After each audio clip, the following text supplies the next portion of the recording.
Morning on World Soccer Talk. Here's your host, Jason Davis. Good morning, everybody. Happy Wednesday. Soccer morning. Here we go. We got to get all our settings right and the knobs in the right direction and all of those things, and then we can start having ourselves a soccer show. Here we go.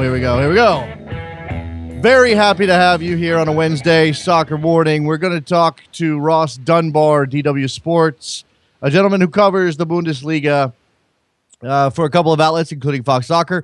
And we'll get from him some thoughts on the beginning of the Bundesliga season, some of the bigger storylines that are happening over in Germany, including the situation with Kevin De Bruyne, the situation with Fabian Johnson, which is a very much of interest to American soccer fans, the situation with Andrew Wooten, maybe. I don't know. Maybe Ross will have some insight on Andrew Wooten getting a call up to the U.S. men's national team. Certainly that's been reported over in Germany as the U.S. gets ready for a couple of friendlies here in the month of September.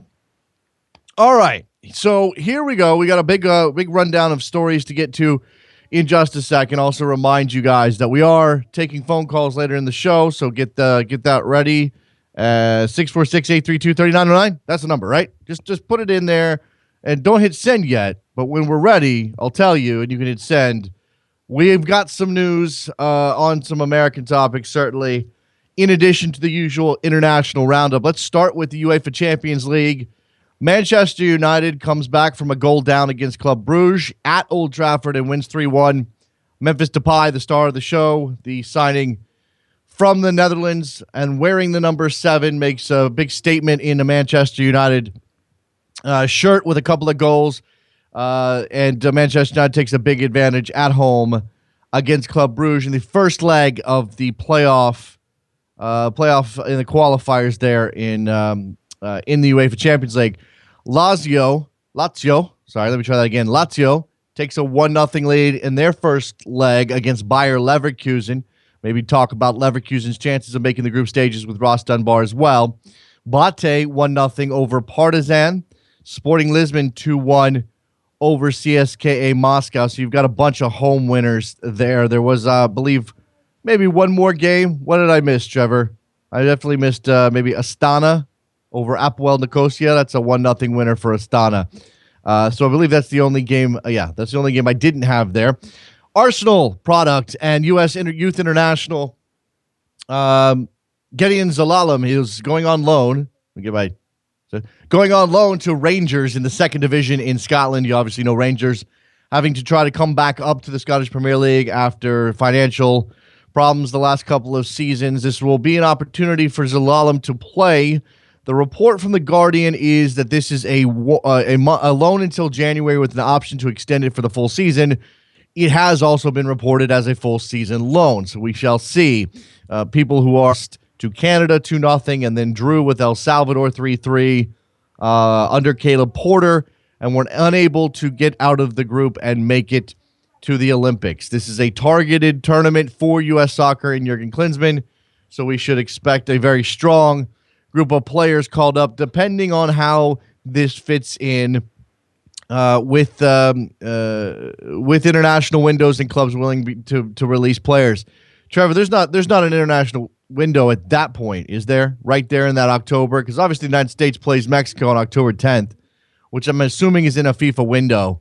I don't think there's a window at the beginning of October leading up to that game. So this is going to be, as always, a difficult process for the head coach, in this case Andy Herzog, to get teams to release players he needs to go qualify for the Olympics. The LA Galaxy romped over Comunicaciones in the CONCACAF Champions League last night, 5-0. You got Robbie Keane scoring goals, the gifts being given to the Galaxy, who found it easy going on a sandy pitch there at the StubHub Center. There's a window from October 5th to 13th, but the qualifying tournament actually starts before that. But perhaps there won't be a lot of conflict, or perhaps they can get some of these players released for that. All right. So also with the CONCACAF Champions League, Querétaro held to a goalless draw by Verdes FC in Belize. Remember, Belize had to earn its way back to hosting some Champions League games with stadium issues and the like. Also, Tigres 2-1 winners over Medepan at home in Mexico. Real Madrid has completed the signing of Inter midfielder Mateo Kovacic. The 21-year-old Croatian, signs a 6-year deal to play for the Spanish Giants. He joins a very crowded midfield and will likely be a reserve player this year. This is a rich get richer situation. It can't turn down Real Madrid. And yet you wonder if Kovacic is really best suited or best served playing for Real Madrid and sitting behind some other players for the time being.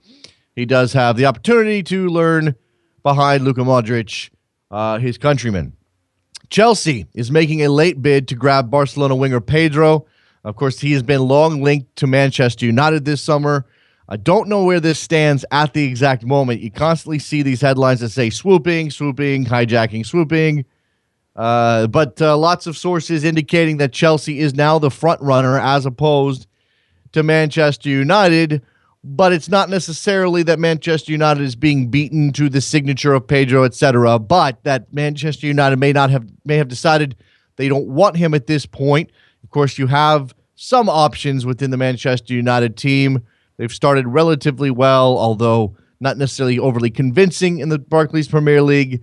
They do have players like Januzaj, who if they decide not to sell, because he is certainly the target of several teams around Europe, could play the same sort of role as Pedro, clearly not as experienced and not necessarily the complete player that Pedro is. But there is an opportunity there for Januzaj to step into the same role. And Manchester United to save the money that they might have spent on Pedro. Chelsea apparently have agreed to pay a fee of 28 million euros or nearly 20 million pounds with a further couple of million add-ons, according to sources there in Europe, as he leaves Barcelona, perhaps not because he wants to, because he needs to, and playing time is something he would like to get somewhere. All right, let's take a break. When we come back, we'll grab Ross Dunbar. We'll get his name correct, and we'll talk to him about the Bundesliga. It's Soccer Morning on WorldSoccerTalk.com. Don't go anywhere. Be right back. Face in the crowd, you're talking too loud, but I can't hear you. This Sunday is the Battle of DPs as Steven Gerrard, Andrea Pirlo, Giovanni Dos Santos, Frank Lampard, and Robbie Keane battle it out in a clash between the LA Galaxy and New York City FC. I'll be calling the game on Rabble.tv, and I'd like to invite you to hear my thoughts and analysis live during the 90 minutes at Rabble.tv. With Rabble, the concept is simple. All you have to do is tune into the broadcast on TV, press the mute button, and head on over to Rabble.tv to listen to the broadcast on your desktop, through your iOS app, and now through your mobile browser. You can join in, too, by posting your questions or observations in the comments section. If you have an iPhone, install the Rabble TV app and add a comment to the broadcast message board, then listen live via the app. Or why don't you create your own broadcast? Call one of your team's games. It's easy. Sign up for free today and try it out. Join me this Sunday at 3 p.m. Eastern for LA Galaxy versus New York City FC on Rabble.tv, where it's your team and your call. The race to win the MLS Supporters Shield and to qualify for the playoffs is heating up, so what better way to enjoy Major League Soccer than by playing one of the most unique fantasy soccer games available with Euro Fantasy League. With EuroFantasyLeague.com, don't be confused by the name. You can play MLS games for free, picking your best MLS starting 11 and subs against like-minded MLS fans such as yourself. Plus, you play in the MLS draft game just like your favorite NFL draft games. As the name suggests, you can also play a different fantasy game by selecting from 6 of the major European leagues, including the Premier League, La Liga, Serie A, Ligue 1, the Dutch Eredivisie, and the Portuguese Primeira Liga. So imagine picking a team that can feature the likes of Ronaldo, Aguero, Pogba, Zlatan, Rooney, and Messi, as well as other world-class footballers, with your chance to win prizes, up to $5,000 for the winner of the season prize game. This is your opportunity to show your soccer expertise by playing against other fans from around the U.S. Set up your free fantasy soccer game today at EuroFantasyLeague.com. Again, head on over to EuroFantasyLeague.com. The race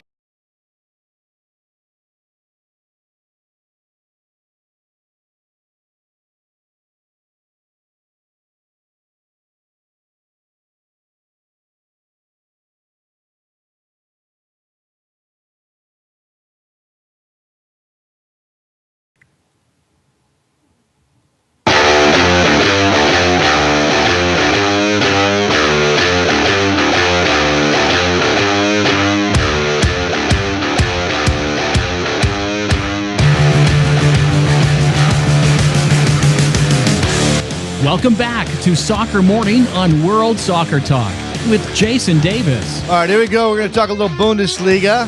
Season is now underway. Our friend Ross Dunbar, you can follow him on Twitter at Dunbar93, is on the line with us now. He works for Fox Soccer and DW Sports. Hi, Ross. Hey, how you doing? I'm doing very well. All right, so the Bundesliga season is underway. We got an opportunity to see exactly how things may go in terms of the best team in the league, because Bayern Munich opened up their season with an absolute romp over Hamburg. Is that that's a function of certainly Hamburg, but Bayern Munich's just going to be, they're going to be irresistible again this year. Yeah, I think it'll probably be a procession again for them. I think what was interesting actually was that Hamburg actually defended quite well. I mean, we expect Bayern to play kind of short passes in and around the penalty box. Hamburg actually stuffed them out for about half an hour of the game, and it was only when they resorted to the long ball that they were actually quite effective. So that probably shows that maybe they have to do a little bit of work tinkering the team. But I was really impressed with Douglas Costa. I was a little bit sceptical of that transfer initially, but I thought he was magnificent, and his cross for Thomas Muller's goal was absolutely exquisite. And yeah, it's just a shame that it might be a one-horse race, but I think other teams have shown potential as well in the first weekend. Okay, so give me a couple of those teams who showed some potential for you, and whether or not there'll be a challenge at the top, there will be some intrigue, at least in that second tier.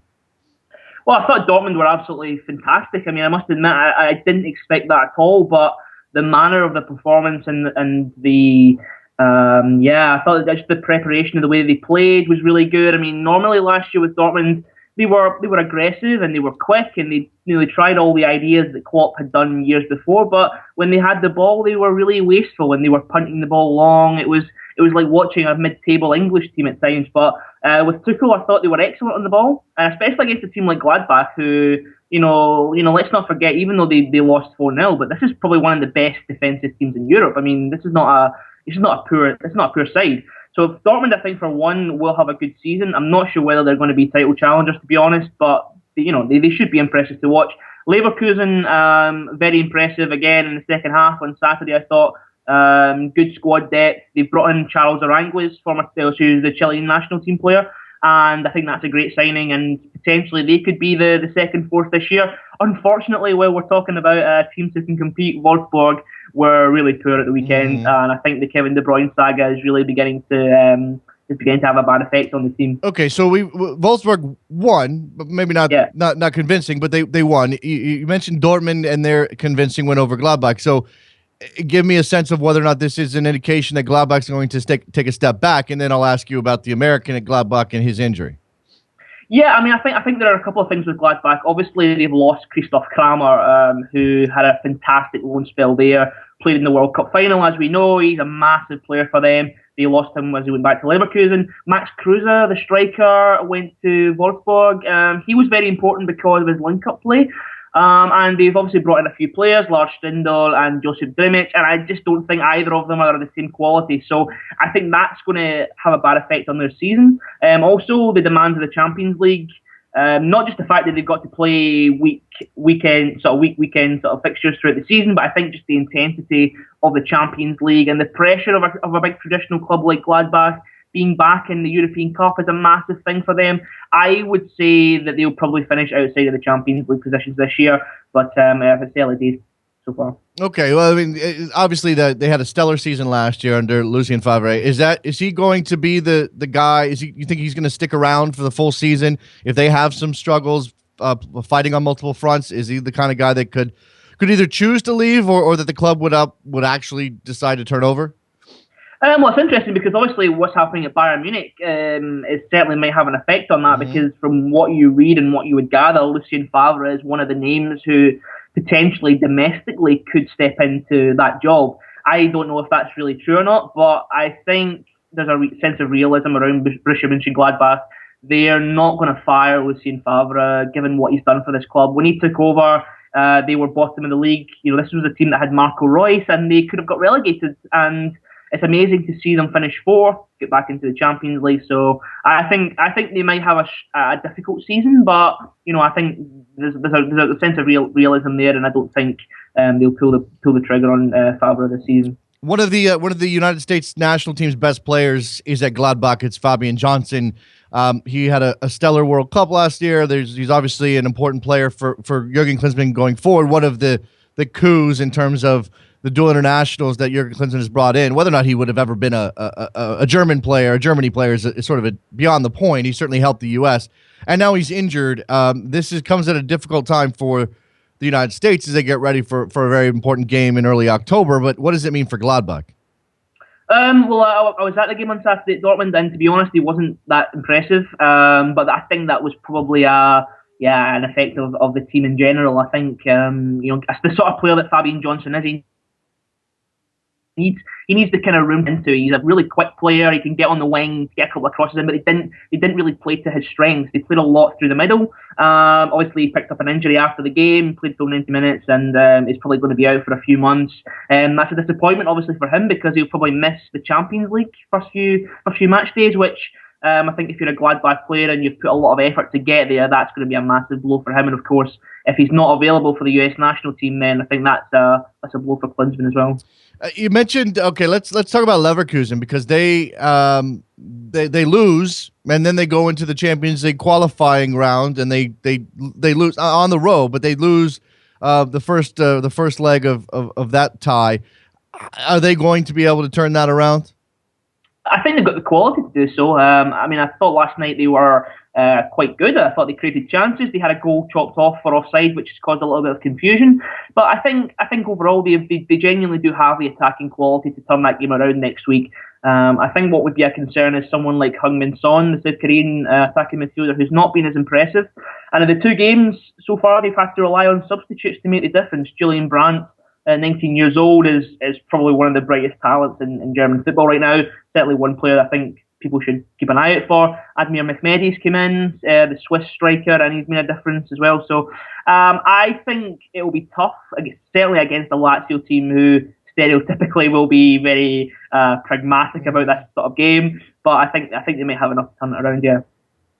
All right, as I said, we're one match day into the season. Bayern Munich was fantastic on their opening weekend, despite the fact, as you said, Hamburg actually played reasonably good defensive football. Dortmund is impressive. I got a couple of teams who did fail to impress, including Gladbach. Let's talk about underdogs. The small teams that everybody loves to root for, especially in a league where there are some established big clubs. Ross, give me a sense of what we can expect out of somebody, I don't know, like Darmstadt, who's coming up for the first time in over 30 years. I think the problem with teams that come up from the Zweite Bundesliga, and it's the same probably with the Championship and the Premier League in England, is that there's a novelty factor about these clubs. They will just run themselves into the ground week in, week out. And we saw that in the first weekend of the season. Darmstadt were at home to Hanover. They've got a really old football ground. I mean, if anyone is in Germany and they want to visit a really old-fashioned football stadium, that's the one you should go for. And the atmosphere was great, a lot of passion, a lot of really intensive football. But defensively, they were quite poor, and Hanover came back and then got a point out of that game. And with Ingolstadt, it was quite an impressive result against a fairly established team like Mainz. They won 1-0. I think both teams will probably get relegated this year again. I just think when you're up against teams like Hertha Berlin and Hamburg and Stuttgart and Cologne, I think it's very difficult for teams who have a very small budget to compete. I mean, especially a team like Darmstadt. I mean, we shouldn't forget that 2 years ago they could have been relegated to the 4th division. It was only a financial boo from one of the clubs that stopped them from going down to the 4th tier. So, I mean, their rise is something quite extraordinary. Yeah, let's just briefly here, since you bring that up. We've seen, I mean, obviously the story with Elche in Spain got a lot of headlines last year and kept Eibar in the 1st division there. But the sense is, and this has been the praise heaped on Germany for the last couple of years now, is that while the rest of the footballing world has gone mad with debt and spending and all of these things, Germany has been financially responsible, that they have the 50+1 rule, and that this is the model for everybody else. Is it as good as that? Is it as glowing as that? I'm not sure it's as simplistic as that. I think it depends where you look, perhaps. I mean, I think certainly from an international standpoint, if you look at a team like Borussia Dortmund, who obviously turned themselves around over 10 years and played the sort of football that they did, it's easy to make that kind of assertion about the whole league, but there's so many different facets. I mean, look at a team like Schalke, for example, massive club in Germany. I don't think people in certainly the English-speaking world understand how big a club Schalke actually is, and they are crippled with debt. They are absolutely crippled with debt. You're seeing a lot of clubs spinning off their football organizations. Obviously, Germany, a lot of the clubs are run by member organizations. A lot of clubs are spinning off those organizations into actual companies on the stock market. Things like Hamburg, for example. Hamburg are about 150 million euros in debt. They've spent a lot of money. Stuttgart are in debt. One other aspect, I think, if you go further down the league, is that a lot of the teams from the former East Germany are crippled with debt as well. A lot of clubs took loans in the 1990s, obviously high rates, and that's why you kind of see a lot of these East German teams struggling to compete in the second league and then the third division. So I don't think it's as simple. I think German football has had bad experiences with spending. I mean, in the late 90s, they had the collapse of the broadcasting contract, which I think would have a massive effect in any country. So I think they've learned their lessons, but I don't think it's as simple as financial prudence rather than being reckless. Well, and again, we come to, that everything is relative in the big European leagues. It's when we talk about we talk about La Liga, there are three teams that can actually win that title right now, which is one more than usual, with Atletico Madrid putting together another solid team that can challenge. In England, we know there's 4 or 5, and that's considered wide open. In Germany, there's really one team that's gonna that we can expect to win the title, with maybe if Bayern Munich slips up, there's a chance somebody could pip in there, and we've seen Dortmund do it in recent past. But really, the strength of Germany is supposed to be the quality all the way up and down the league, right? So, is there, is that something that Germany can actually exploit in relation to some of these other leagues, and as they take a position of prominence in Europe? What I'm saying, I don't even know what I'm asking necessarily, Ross. I'm just, Germany is both at the same time uncompetitive and very competitive. Yeah, I know exactly what you mean. I mean, the problem is that the game has developed so much over such a short space of time. When I first started watching German football, it was in a decade where you had Werder Bremen, who won the championship. You had Stuttgart, who won the championship. You had Dortmund, who won the championship. So even in the last sort of 10, 15 years, there's been a lot of different teams who have had success. You have had teams like Schalke who have finished second. You've had teams, like Stuttgart, who have been up there as well. Dortmund, Gladbach, whatever. So there are a lot of teams who have a bit of strength, but the reality is that Bayern Munich have pulled away quite significantly over the last few years.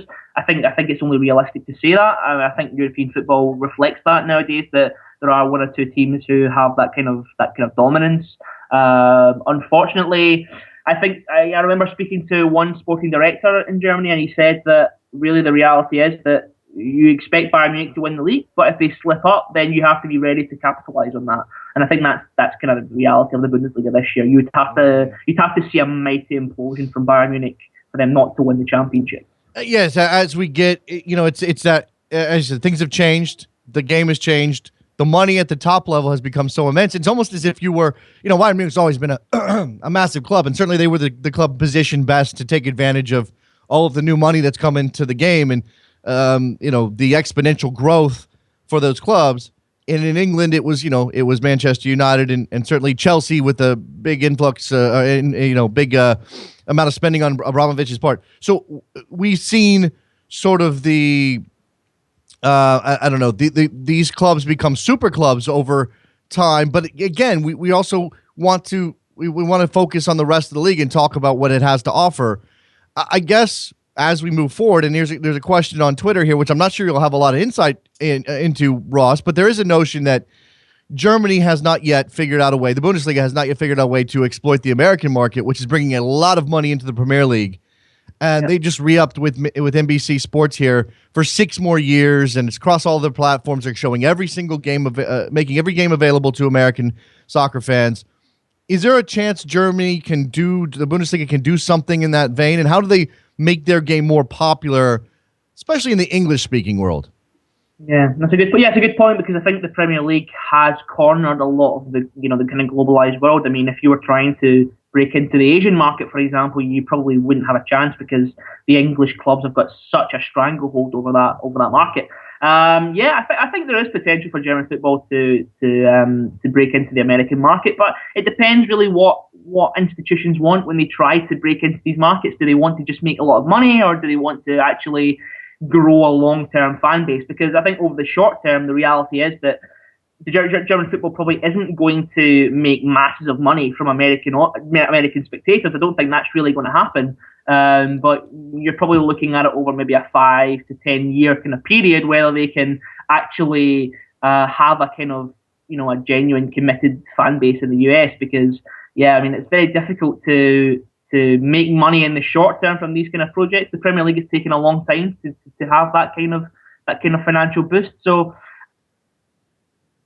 I think it's got potential, but I think maybe what puts a lot of people off is if Bayern Munich are winning the league by 25, 30 points every season, and I don't think that's healthy for the league at all. Yeah, if you look at the history, of German football since the Bundesliga, no team has won the league more than 3 years in a row. This would be the first time in about 50 years that a team would have that kind of dominance over 4 years, and I think that would be a worrying trend for the German league. But unfortunately, I think a lot of fans find the issue that the league is out of touch with supporters. I mean, there's been a lot of things this weekend, a lot of protests about Monday night matches potentially scheduled in the Bundesliga to try and commercialise the league to compete with England, and that's not very popular. So I think there's still a long way to go in that regard. Do you think that there is some level of competition that between England and the Bundesliga, and that these are two leaderships who are actually, I'll say this way, programming against each other? Because obviously England's played a Friday match, which has traditionally been a spot for the Bundesliga. We saw Bayern Munich open up against Hamburg on Friday. Manchester United played Aston Villa, I believe, was the game. And I saw some people on Twitter sort of openly wondering if the Premier League was putting that game in that slot to go up against the Bundesliga and try to grab attention away from what could potentially be their biggest rival in terms of global popularity.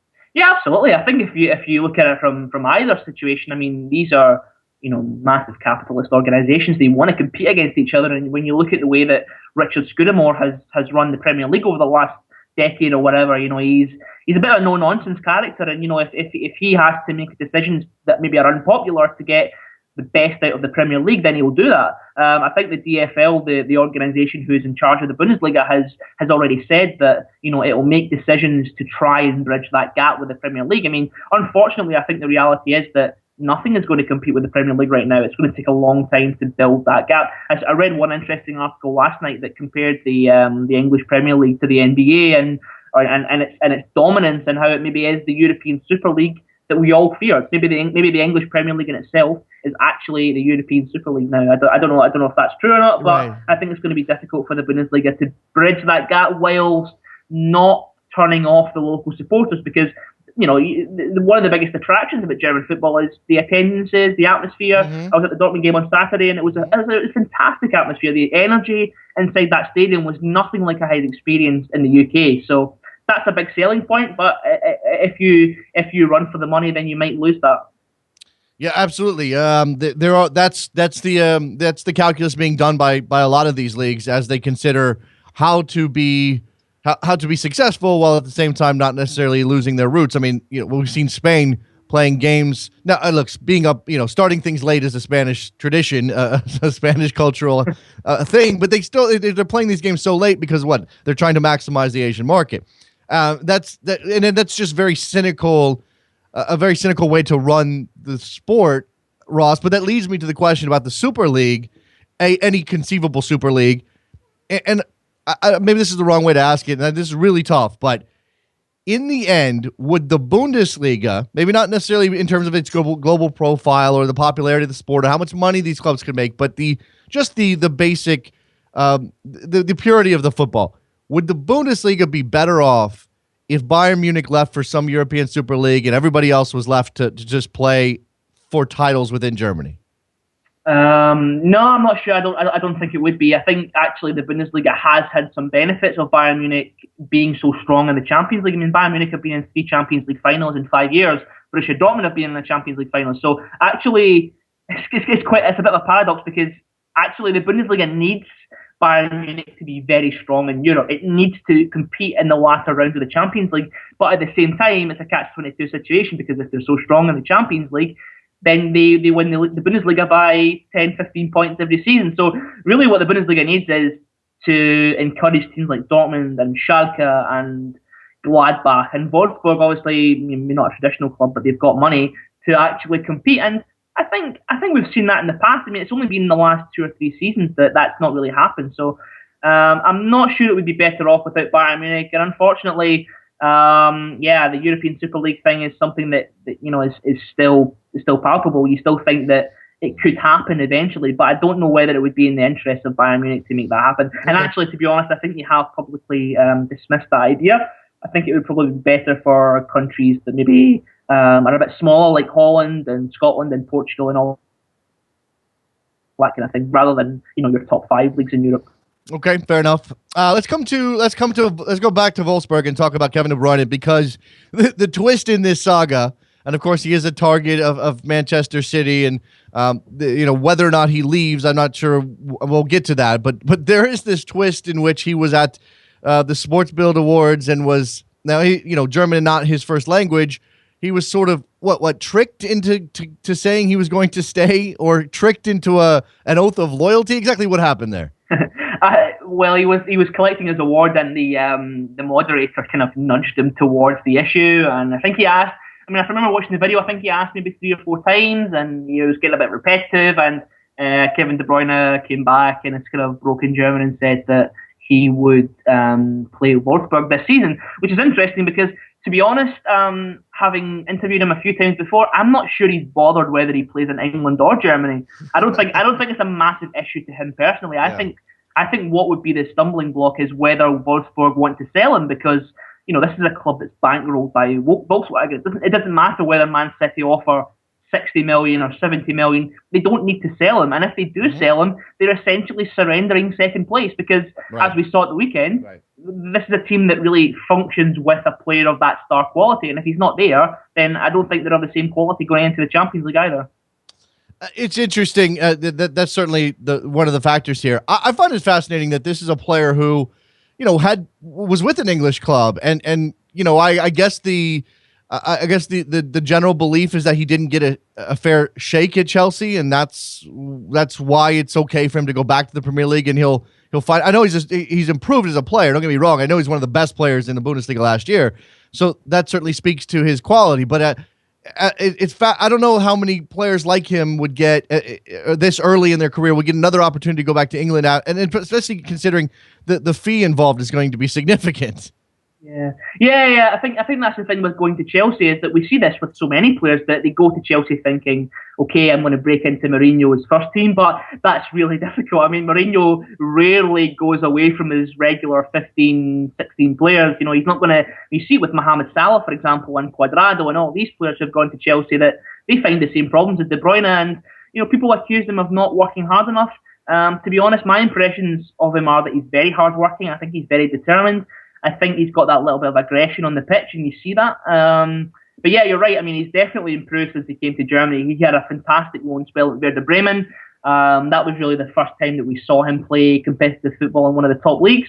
He went back to Chelsea, had a few games, but then went to Wolfsburg, and he's been outstanding since then. I genuinely think he'd be a magnificent signing for any English club right now. I think he's probably one of the most complete playmakers in Europe right now. And I mean, it's going to cost a lot, and I think that will be the biggest barrier for Manchester City, is whether they can convince Wolfsburg to sell him. I think they'll sell him eventually, because they've already said publicly that they might sell him within the next 12 months. But I think most people would expect him to go to Bayern Munich if they sell him in 12 months' time, which I'm not sure if that's a great development for the Bundesliga if Bayern Munich signed the best player from the second force again. I mean, that's what we... Yeah, they keep doing that. They need to stop doing that. Very quickly here, has there been any talk within Germany? I mean, money talks. And when Bayern Munich comes and offers you a big check, and especially if you're a club that has to service some debt, or just needs to build from the bottom up a little bit, or certainly could use a big check from Bayern Munich to go buy 3, 4, 5 players to strengthen your squad. But has there been any talk about I would call it collusion. Certainly, like the rest of the Bundesliga, sort of looking at their situation and going, we can't keep selling our best players to Bayern Munich. We'll never have a shot then. Yeah, but then if you don't sell to Bayern Munich, then you have to sell to the Premier League. And Sure. Yeah, so I mean, it doesn't really matter what you do. I mean, unfortunately, if you're a team maybe in the mid-table of the Bundesliga, you're part of this European football food chain where, unfortunately, you're going to get eaten up by the biggest teams. I think this is something that we've seen over the last 10, 15 years with Bayern Munich. They will strategically sign the best players of other teams. Actually, I read an interesting article this week about Mario Götze's transfer from Borussia Dortmund, and one of the accusations of Bayern Munich was that they signed this player just to weaken the opposition, which I'm not sure if that's 100% true, but you kind of see the kind of thought process of Bayern Munich that actually, while we're signing a player of that quality, they're also weakening their opposition. And I think the thing with De Bruyne is that, I'm not sure whether he's that fussed about going to Man City or to staying at Wolfsburg or going to Bayern Munich, but I think if you have the option of staying at Wolfsburg for one more season and playing in the Champions League and then maybe going to Bayern Munich, I think that's quite an easy decision to make, probably for a player who's been in Germany for a year and a half. All right, Ross, let me finish with this briefly. This is not Bundesliga. This is actually down in the second division. But Andrew Wooten, a striker at Sandhausen, has reportedly been added to Jurgen Klinsmann's roster for a couple of friendlies coming up in September. He's 25. He's never really gotten a full look with the U.S. national team. Do you know much about this player? And is he the type of striker who I suppose could score goals on the international level? Again, considering that the United States is not in the strongest confederation in the world.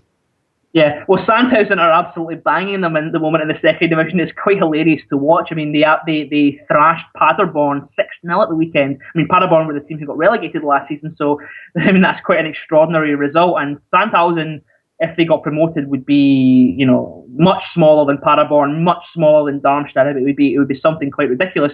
With Andrew Wooten, he's been around the second division for a while. I think he was at Kaiserslautern before. From what I've seen, he's quite a powerful kind of wide forward. He's not really a centre forward as such. I saw Paderborn's goals at the weekend there, and he looks more of a kind of powerful wide player, not a winger as such, but somebody who could score goals from that position. He was named as Kicker's player of the match day 2 weeks running, so that's quite impressive. And I think, like you said, if we play against maybe weaker teams in the Confederation, I think he could do a job. And I think from Klinsmann's point of view, it's not bad to have players who are doing so well in a competitive league to have in your national team pool. Yeah, you mentioned that he may not be a center forward. He may be a sort of big, powerful, wider forward, and that's not necessarily what the U.S. needs at this point. We're pretty desperate for center forwards over here, Ross. So I don't know if Klinsmann will try to transition him. I mean, we certainly have seen Terrence Boyd, who may be more classically a center forward in the U.S. setup, and he's got. Do you know where he is right now? I know he's. I'm not club wise. I know he's with Red Bull Leipzig, but in terms of his health, do you have any idea on Terrence Boyd?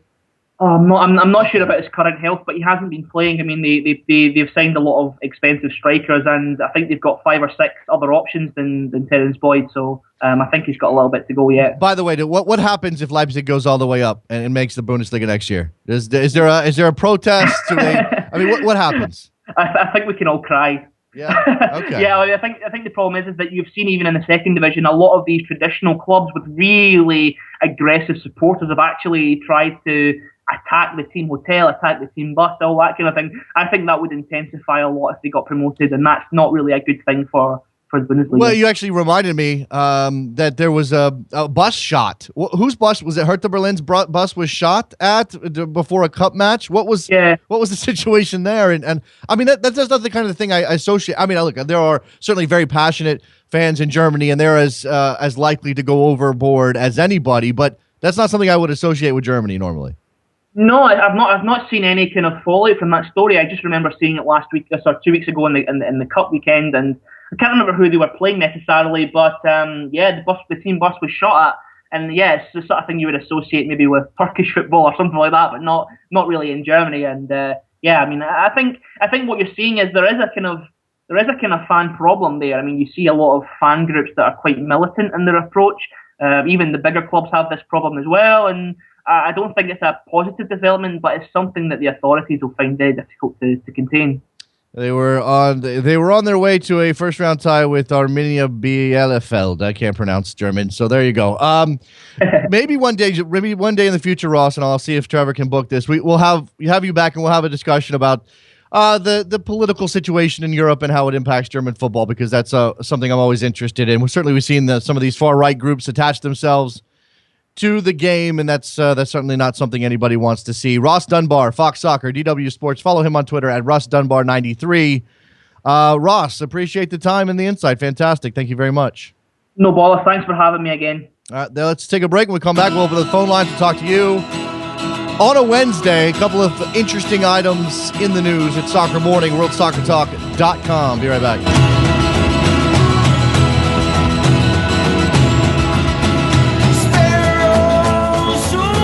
This Sunday is the Battle of DPs as Steven Gerrard, Andrea Pirlo, Giovanni Dos Santos, Frank Lampard, and Robbie Keane battle it out in a clash between the LA Galaxy and New York City FC. I'll be calling the game on Rabble.tv, and I'd like to invite you to hear my thoughts and analysis live during the 90 minutes at Rabble.tv.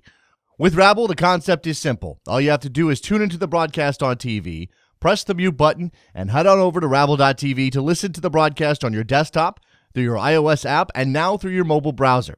You can join in too by posting your questions or observations in the comments section. If you have an iPhone, install the Rabble TV app and add a comment to the broadcast message board, then listen live via the app. Or why don't you create your own broadcast? Call one of your team's games.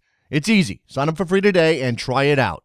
Join me this Sunday at 3 p.m. Eastern for LA Galaxy versus New York City FC on Rabble.tv, where it's your team and your call.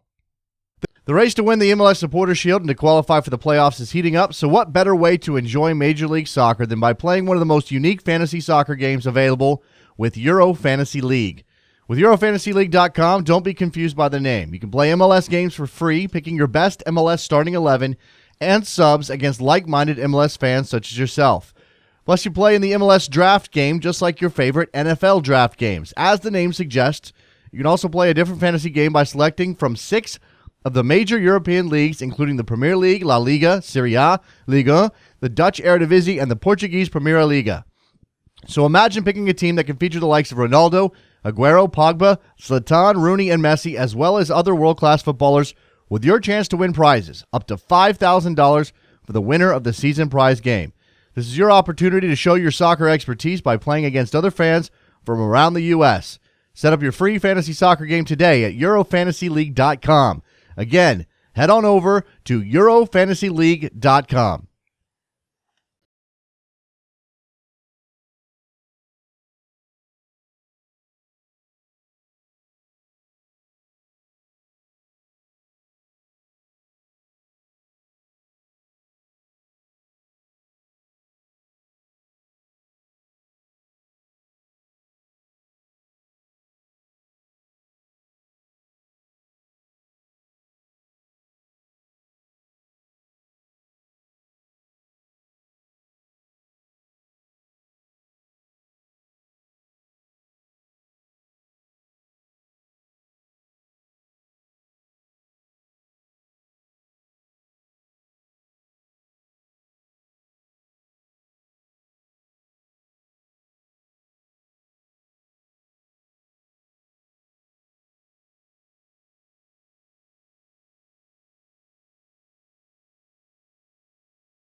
Welcome back to Soccer Morning on World Soccer Talk with Jason Davis. Here we are back on Soccer Morning, Wednesd's program. Let's open up those phone lines. 646-832-3909 is the phone number. I got a couple of things we can talk about here in the call-in portion of the program. Anything that's already been discussed, including all of those German topics, certainly open.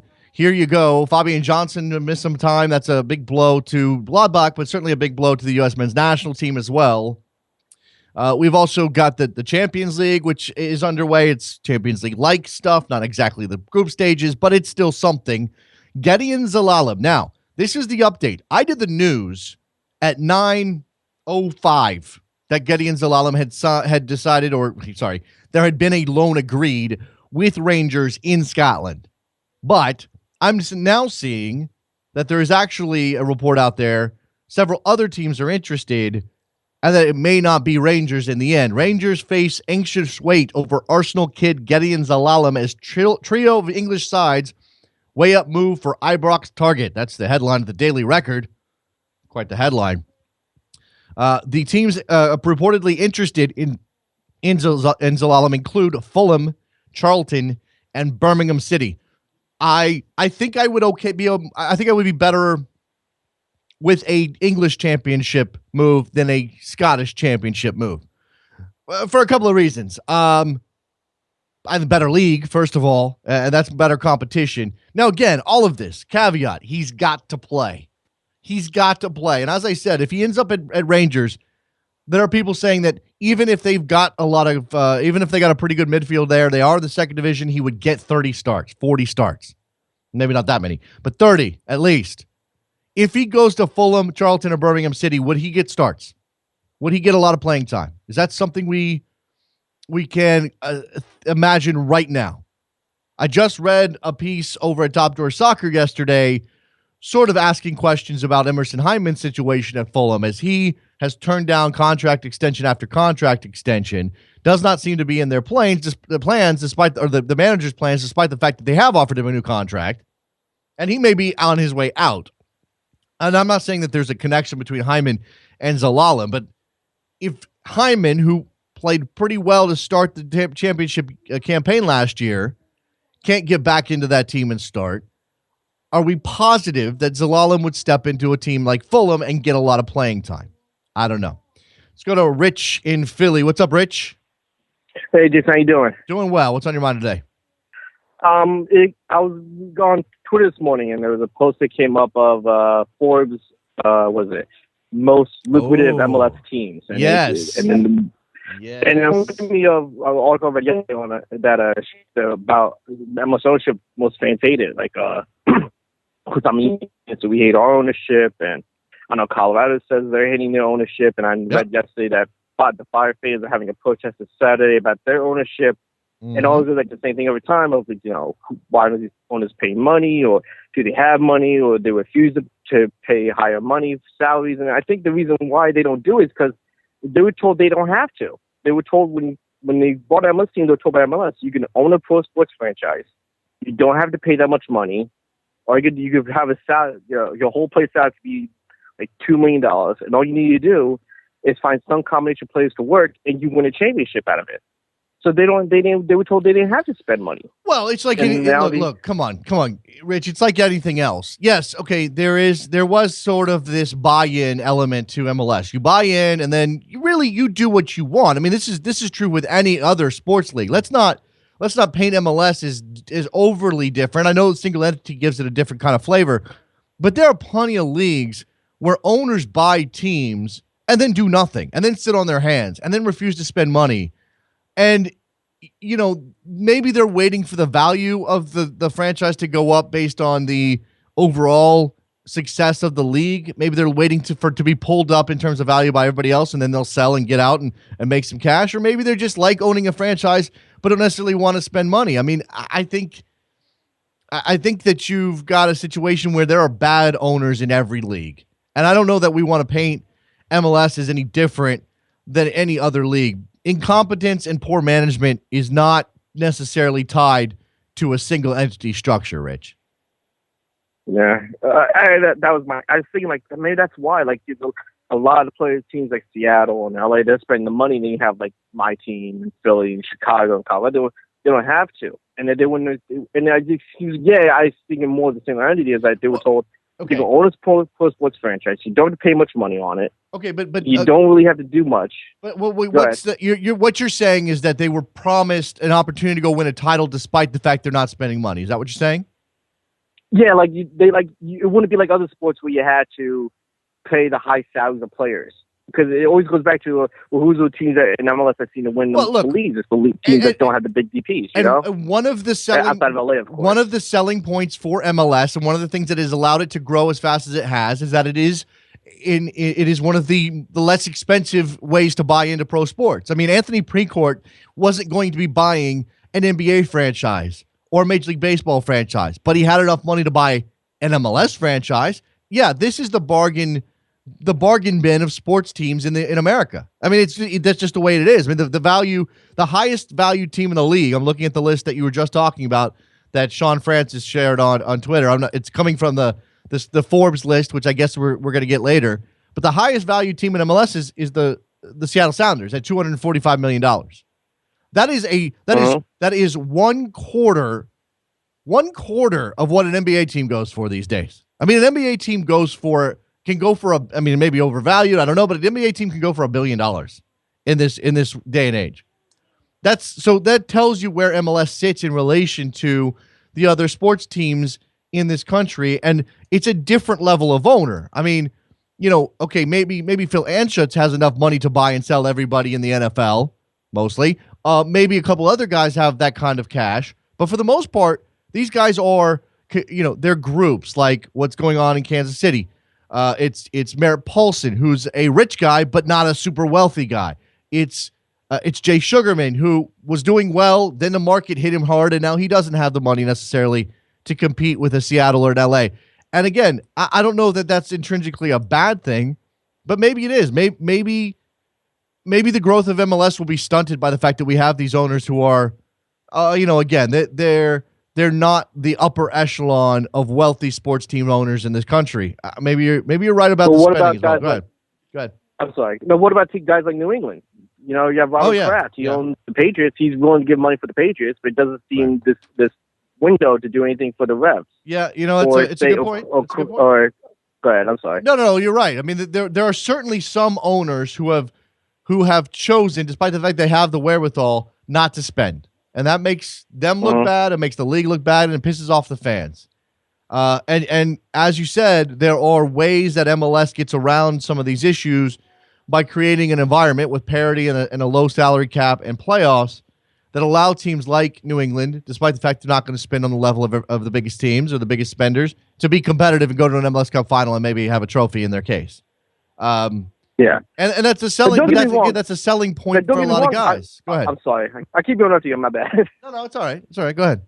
I said, don't get me wrong. I want the big salaries. I want them to pay the big money. I would love that, especially in Philadelphia. I would love that. But I think that's what's going on. Is they were told you can do what you don't need to do as much like Kroenke. He owns the Rams and the Nuggets and the Avalanche of Colorado, where he pays big money salaries for his players on those teams. He told, I could own this team, not have to do anything, and win a championship. And I could do it with the pocket change in my car. And I think that's what that's proving not to be true, isn't it? I mean, isn't it proving not to be true? You can't be Skinflint and go win a title in MLS anymore.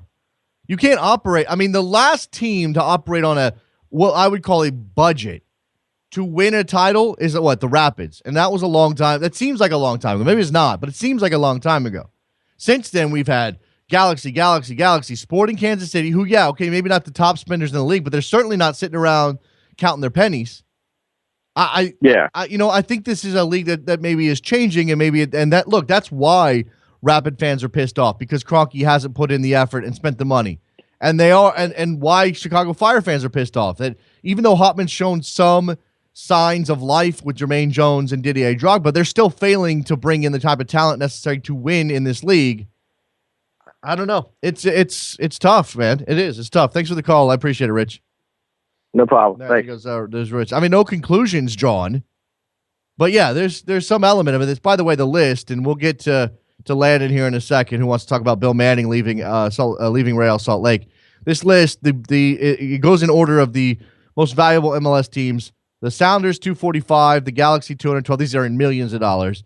The Dynamo are the third most valuable team in MLS at $200 million. I'm surprised by that.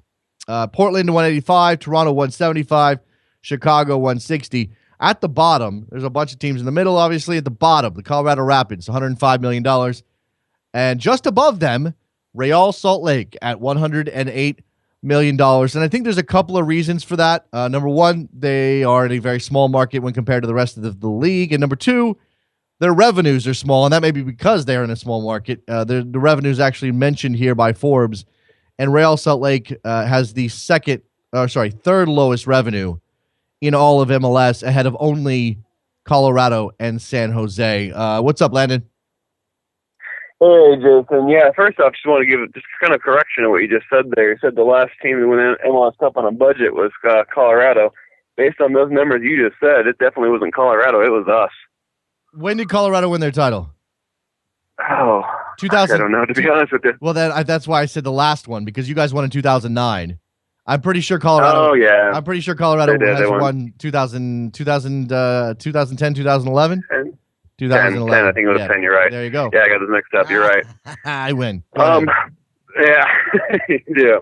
So, hey, I just want to talk about Bill Manning. What do you think about that? I think that I would be very concerned about the direction that this team is headed in under Deloy Hansen if I was a Real Salt Lake fan. That's what I think. Yep. And that's about exactly how I feel. I mean, so the trio that I think did really well for us was Christ, Lagerwey, and a Manning. And all three of those guys are gone right now, along with half our team. What can a RSL fan look forward to right now? The thing is, it's a completely new team. I don't think Deloy has taken this team in the right direction at all. And the one thing that I thought was really good going forward, they just completely cut him. I'm getting really, really worried about about what they're going to be doing the rest of this season and next season as well. Yeah, when you see, all right, look, Jason Christ, he comes up against a contract. They offer him a contract. I don't know what the numbers were. I can't remember what the reporting was at the time, but clearly it's going to be difficult for them to compete with NYCFC. I don't know that I blame Hansen for that situation. Then Garth Lagerwey comes up against his contract. Now, maybe Garth thought, okay, I had hitched my wagon to Jason Christ.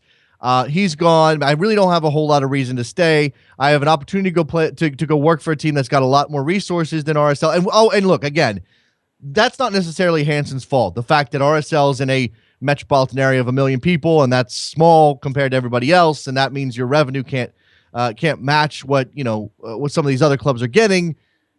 But to lose Manning also, or to let Manning go, I guess he'd been working without a contract for a little while, does indicate that this is a complete overhaul of the team. Not just, well, we're going through a transition period and we want to bridge the gap between Christ and Kassar, and Garth Lagerwey's moved on, but Weibel will do a fine job. He knows the league.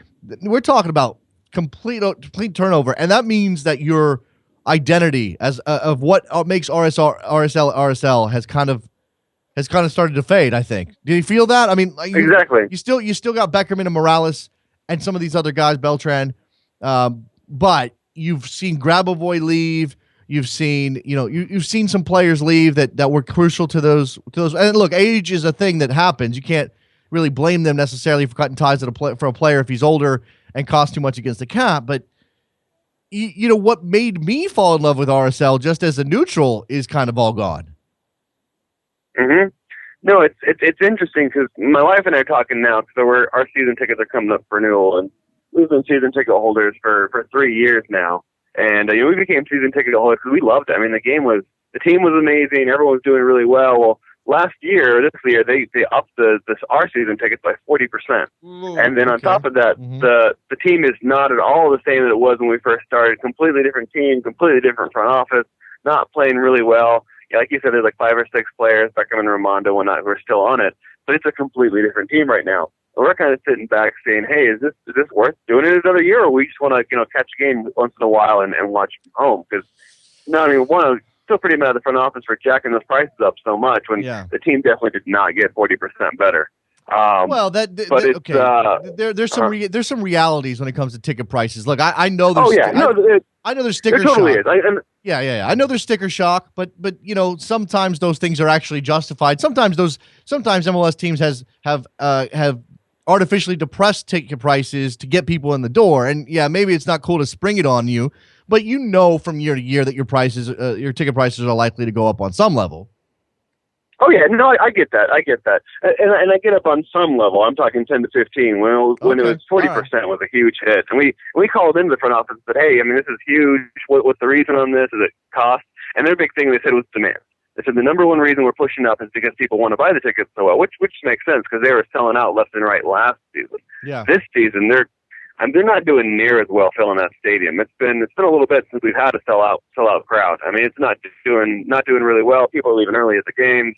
I mean, the Portland game was pretty bad. Everyone, about, I'd say, probably around 70 minutes, you had probably only less than 3/4 of the stadium still in their seats, which never is that way usually at the RSL game. So, anyways, overall, it's just I'm getting worried with the whole franchise, and it's not doing great. I really don't think we'll probably be renewing our season tickets. This front office is just a mess right now. Yeah, we'll see what happens and what Hansen does in terms of the restructuring. It's usually better to have truly local ownership, which Hansen is. It's usually better to have, I don't know. I don't know. I don't know what to make of him. I don't know what to make of, because he also has committed to doing things like build that stadium for the USL team, which I don't know where that stands right now, Landon, you can tell me, but he's done some good things in addition to sort of questionable things, or at least losing, again, the architects. And this is pretty traditional, though. You have somebody come in. He's on the team for 2 or 3 years at this point. You have somebody come in 3 years, yeah, and they want the team to reflect them, not the previous management or ownership. In this case, Checkitz is the guy who built everything there. When Hansen comes in and he buys the team, and yeah, he wants to be successful, but he also doesn't want it to be, well, Deloy Hansen owns the team, but really this team was built by Dave Checkitz, and they win games because of Dave. That's an ego thing, and you don't get to be rich enough to buy a team because you have a small ego. So it's tough. Landy, you got anything else? Yeah.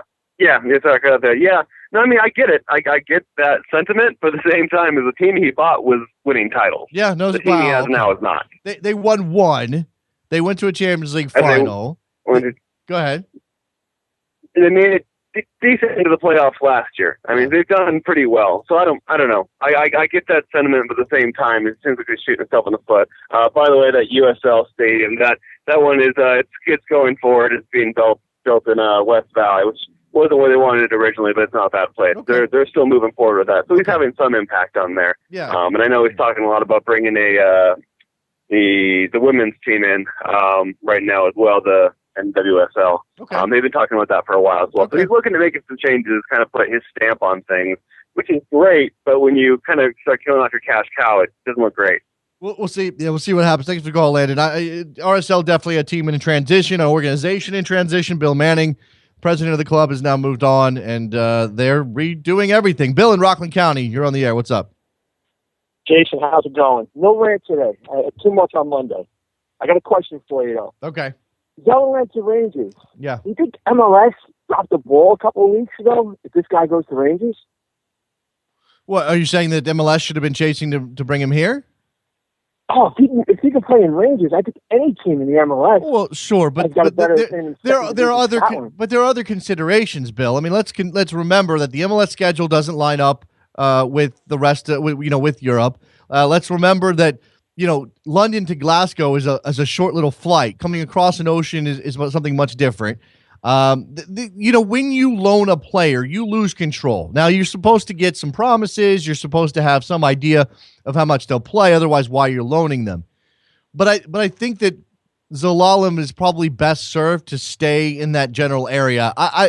Maybe he could have ended up in MLS, but I'm not sure that that's something that Arsenal really would have considered anyway. Like at the very beginning, it'd be great, it'd be fun. But where's he going to go and step right in and get the sort of playing time he might at Rangers? Well, because when I heard they said a Scottish team, and I just assumed it was Celtic. And I thought to myself, that's still a risky move because Celtic isn't in the Champions League, which, by the way, for everybody, they're playing a home and away on Fox Sports 2 today. against Monmouth. They won that series in the group stage of the Champions League. And I thought that would be risky because if Celtic doesn't make it to the Champions League, I'm not even sure First Division Scottish is good for them. Scottish League is good for them. Okay. I mean, I think, again, I think it's more important. And we've actually got Andy on Twitter telling me Zelalem plays to the level of his teammates. We all know this. If he drops down to that level, that hurts his development, in my opinion. What do you mean we all know this? Do we really? Is that like something everybody knows, that Gideon Zelalem only plays to the level of his teammates? I don't understand that. That's not something I don't get that. I don't get that. I don't know where Andy's got this universal belief. But I think that it, as I sort of laid out with this, the move to Rangers and Bill, the other thing that's out there right now is that it might not end up being Rangers, that Fulham and Birmingham City and somebody else has some interest. If it does end up being Rangers, again, what for me, I think what the silver lining is, whether you care about whether the quality is good enough or not, is that he's playing in a place where he's got to be part of a winning team. He's going to feel the pressure of needing to win. And this is probably time in his career where that's almost more important than the quality of the players around him. I mean, we know about his technical ability. He's got that already. I don't know that his form is going to drop off because his teammates aren't on Arsenal level. Certainly they're on, whether or not they're on U21 Arsenal level. And he gets to be in a crucible that will either turn him into the kind of player who can handle that sort of pressure and he'll be ready to step into Arsenal's first team coming up soon, or we'll learn something about him and whether or not he needs more development at 18. Yeah, I just hope we don't lose him because I think he's got a lot of talent. And I'm surprised to hear what that guy said, too, about he plays to the level of people around him. It's way too early to say that. I think young so, guy too. like him, sky's the limit for this guy if he has the right leadership. Yep, I believe that you're correct on that, Bill. I appreciate the call, man. Thanks, Dave. There goes Bill in Rockland County. Let's check in with Nellie in Dallas. What's up, Nellie? Hey, Jason. You were talking about MLS owners, and I don't know if you've brought up this topic up this week, but FC Dallas fans are not happy right now with FC Dallas owners. They're raising ticket prices on our supporter groups. One of my friends who's with the top supporter group for FC Dallas, the Beer Gardens, he told me he's not renewing next year because the owners are doubling up the prices on there. And he feels that in a way the owners are trying to kick out the Beer Guardians from the Beer Gardens by raising the prices. And I just don't think that's kind of reasonable. I mean, I know the team is hot right now, but we haven't brought a superstar to make it valuable to raise the ticket prices, especially driving far away to go to the games. Yeah. I just wanted to see what you think about that. I have heard about this. I did mention it briefly. The reports are that, as you said, they're raising ticket prices on the supporters groups. The math is a little fuzzy for me, but I think it's something at least 200%. Whether or not it really is about HSG trying to push certain supporter groups out or valuing families and this youth soccer crowd over the supporters or not, if that's the perception, that's a problem. That means they have a PR failure. And I've also heard, and I don't know if you know this as well, Nelly, but I've also heard that they've removed some of the parking lot space that the supporters were using for tailgates, which, obviously American sports culture, tailgating is a big part of it. You use that as a recruiting tool. It's just a fun time. It creates a sense of community that soccer teams need in this country to get the supporters in, to make the atmospheres, that make the games better and more fun to go to, et cetera, et cetera. I hope I hope they're not. LA Galaxy this weekend, and we have to pay for parking now. They're charging for parking, and in the past, parking was free. Yeah. I mean, there were some areas that you could park for free, but who knows? Maybe next year we're going to have to start paying for parking again. I'm looking at this. Alienating your fans in a way. You don't want to alienate people, and there needs to be communication, and maybe that's part of the problem as well. I'm looking at this Forbes list again. Who knows how accurate this stuff is? MLS isn't the kind of league that gives this information out readily. But if you believe this, FC Dallas is solidly middle of the pack in terms of club value and in terms of revenue. Although they are, by Forbes estimation, losing $3 million a year, or did lose $3 million last year.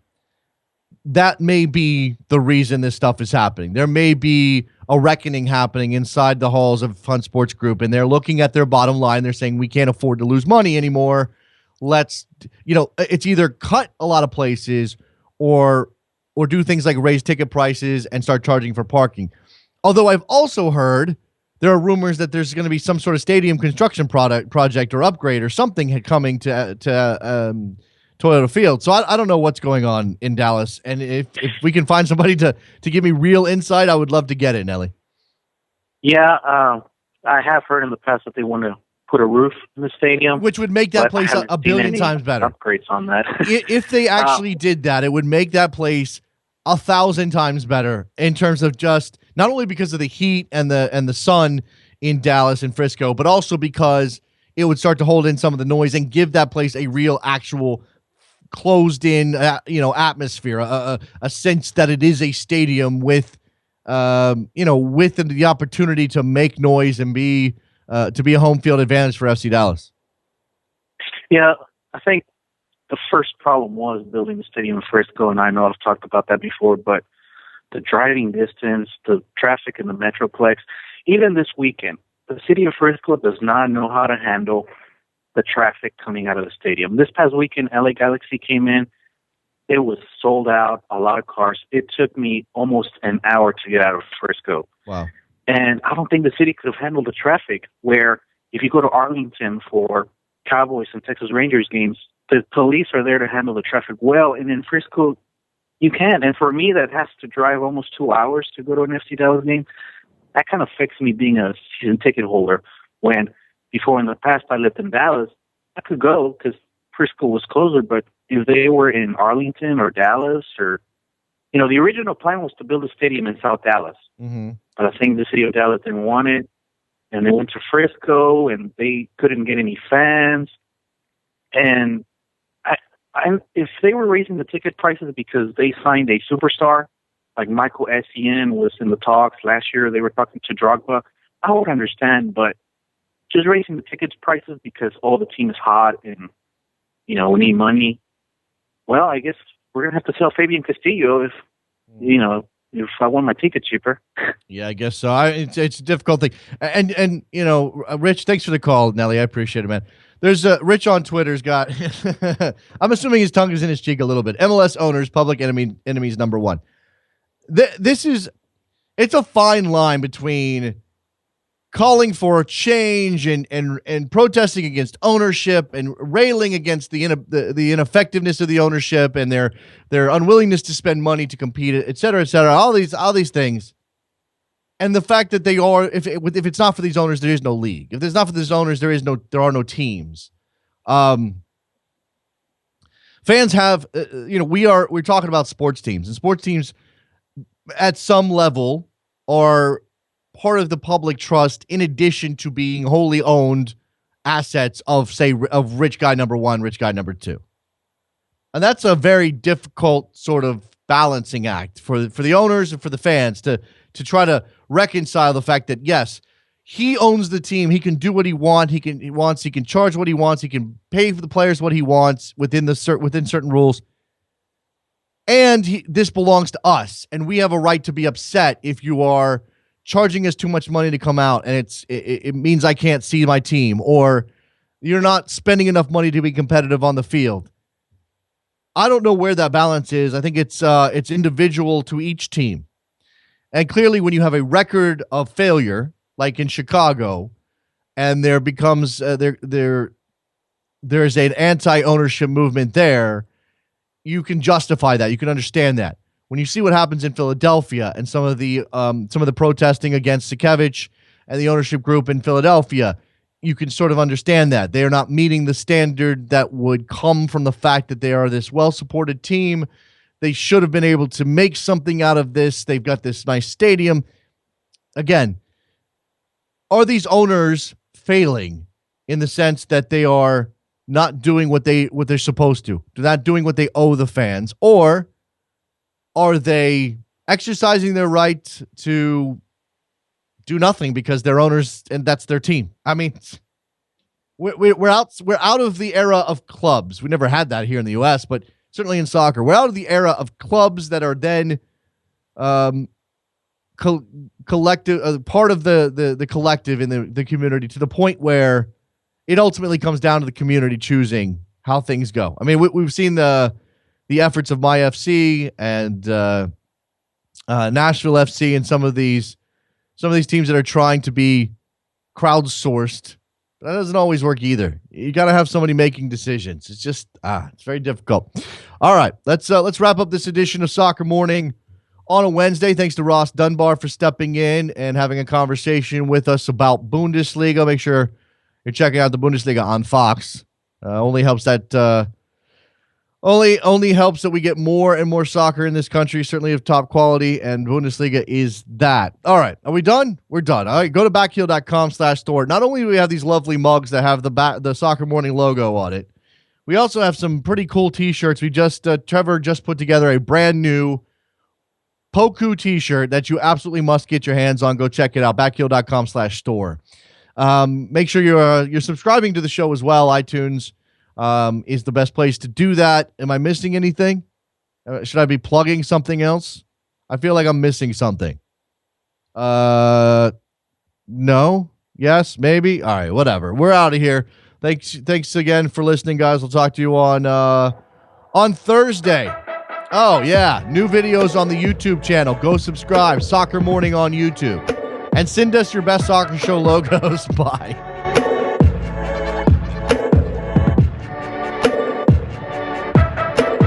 Did my invitations disappear?